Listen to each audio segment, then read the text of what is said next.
മമ്മൂട്ടി, മോഹൻലാൽ, കുഞ്ചാക്കോ ബോബൻ, ഫഹദ് ഫാസിൽ ഇവരെല്ലാം ഉണ്ട്, നയൻതാരയൊക്കെ ഉണ്ടെന്ന് പറഞ്ഞാലും മമ്മൂട്ടി മോഹൻലാൽ ഒന്നിക്കുന്നു എന്ന് തന്നെ ഉള്ളതാണ് എൻ്റെ ഏറ്റവും വലിയ ആകർഷണം. അതിനകത്ത് സംശയമില്ല. കാരണം 2008 18 വർഷത്തിന് ശേഷമാണ് ഇവർ ഒന്നിക്കുന്നത്. ഇതിനകത്ത് ഇപ്പം പതുക്കെ ഇരമ്പി കയറുകയാണ് ആവേശം. മമ്മൂട്ടി മോഹൻലാൽ ഫാൻസും സംയുക്തമായിട്ടാണ് തിയേറ്ററുകളിൽ ആഘോഷിക്കാൻ അല്ലെങ്കിൽ പടം കാണാൻ കയറുന്നത്. അങ്ങനെ ഒരുപാട് പ്രത്യേകതയുണ്ട്.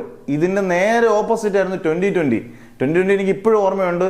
ഭയങ്കര വാശിയേറിയ പോർവിളികളുമായിട്ടായിരുന്നു ഫാൻസ് അന്ന് ഇതാകിയത്. കാരണം സെൻട്രൽ മമ്മൂട്ടി നിൽക്കുന്നു, തൊട്ടപ്പുറത്ത് മോഹൻലാൽ. അത് വലിയ പ്രശ്നമായി. മോഹൻലാൽ, സുരേഷ് ഗോപിയൊക്കെ സെപ്പറേറ്റ് മോഹൻലാലിനെ സെൻട്രിൽ നിർത്തിയില്ല എന്ന് പറഞ്ഞ് പോസ്റ്ററിൽ മോഹൻലാൽ ഫാൻസ് ആദ്യത്തെ ദിവസങ്ങളിൽ ബഹിഷ്കരിച്ചു. എന്നാൽ സിനിമ വന്നപ്പോൾ നമ്മൾ കണ്ടത് മോഹൻലാൽ ഗംഭീരമായിട്ട് നിറഞ്ഞാടി എന്നുള്ളത് തന്നെയാണ് സത്യം. രമേശ് നമ്പ്യാർ എന്ന് പറയുന്ന വക്കീൽ ഏറ്റവും താഴെ പോയെന്നാണ് എനിക്ക് തോന്നുന്നത്. രണ്ടാമത് സുരേഷ് ഗോപിയും, മൂന്നാമത് ദിലീപും, നാലാമത് ജയറാമും വന്നു. ഒരു 2020 യഥാർത്ഥത്തിൽ മോഹൻലാൽ തൂക്കിയൊരു സിനിമയായിട്ട് എനിക്ക് ഫീൽ ചെയ്തു. പേട്രിയോട്ടിലോട്ട് വരുമ്പം മമ്മൂട്ടിയാണ് സെൻട്രൽ ക്യാരക്ടർ എന്നാണ് പറയുന്നത്.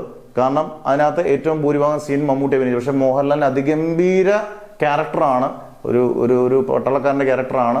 അന്നേരം അത് ഗംഭീരമായിട്ട് മോഹൻലാൽ ചെയ്തിട്ടുണ്ടെങ്കിൽ ഈ പറഞ്ഞ പോലെ ഒരു അരമണിക്കൂറോ അല്ലെങ്കിൽ 35 മിനിറ്റോ ഉള്ളെങ്കിൽ പോലും സ്ക്രീൻ പ്രസൻസ് കൊണ്ട് നിറഞ്ഞ് കൈയടിക്കാൻ ഇടുവാണെങ്കിൽ നമുക്ക് പറയാൻ പറ്റത്തില്ല ആരാണല്ലോ. മമ്മൂട്ടി ഇമോഷനിലും ആക്ഷനും എല്ലാം മമ്മൂട്ടിയും ഗംഭീരമായിട്ടുണ്ട്. രണ്ടുപേരും എന്തായാലും നിറഞ്ഞാടുമായിരിക്കും ഉറപ്പായിട്ടും. അങ്ങനെ ആടട്ടെ. രണ്ടുപേരും 18 വർഷത്തിന് ശേഷം ഒന്നിക്കുകയാണ്. അത് തന്നെ ഒരു അത്ഭുത കാഴ്ച തന്നെ ആയിരിക്കും പ്രേക്ഷകർക്ക്, നല്ലൊരു വിരുന്നായിരിക്കും പ്രേക്ഷകർക്ക്, നല്ല സംശയമില്ല. നിങ്ങൾക്ക് ഇതിനകത്ത് ആര് കസറും കഴിയുമ്പോൾ പടം തീരുമ്പോൾ ഏകദേശം 3 മണിക്കൂറിനടുത്തുണ്ടായിരിക്കും സിനിമ. ഈ സിനിമ തീർന്നു കഴിയുമ്പം മമ്മൂട്ടി കസറുവോ മോഹൻലാലായിരിക്കുമോ കസറുന്നത്? ആരായിരിക്കും തൂക്കുന്നത്, മമ്മൂട്ടിയോ മോഹൻലാലോ, അതോ രണ്ടുപേരോ? എന്തായാലും നിങ്ങളുടെ കമൻസ് ഉറപ്പായിട്ട് രേഖപ്പെടുത്തുക.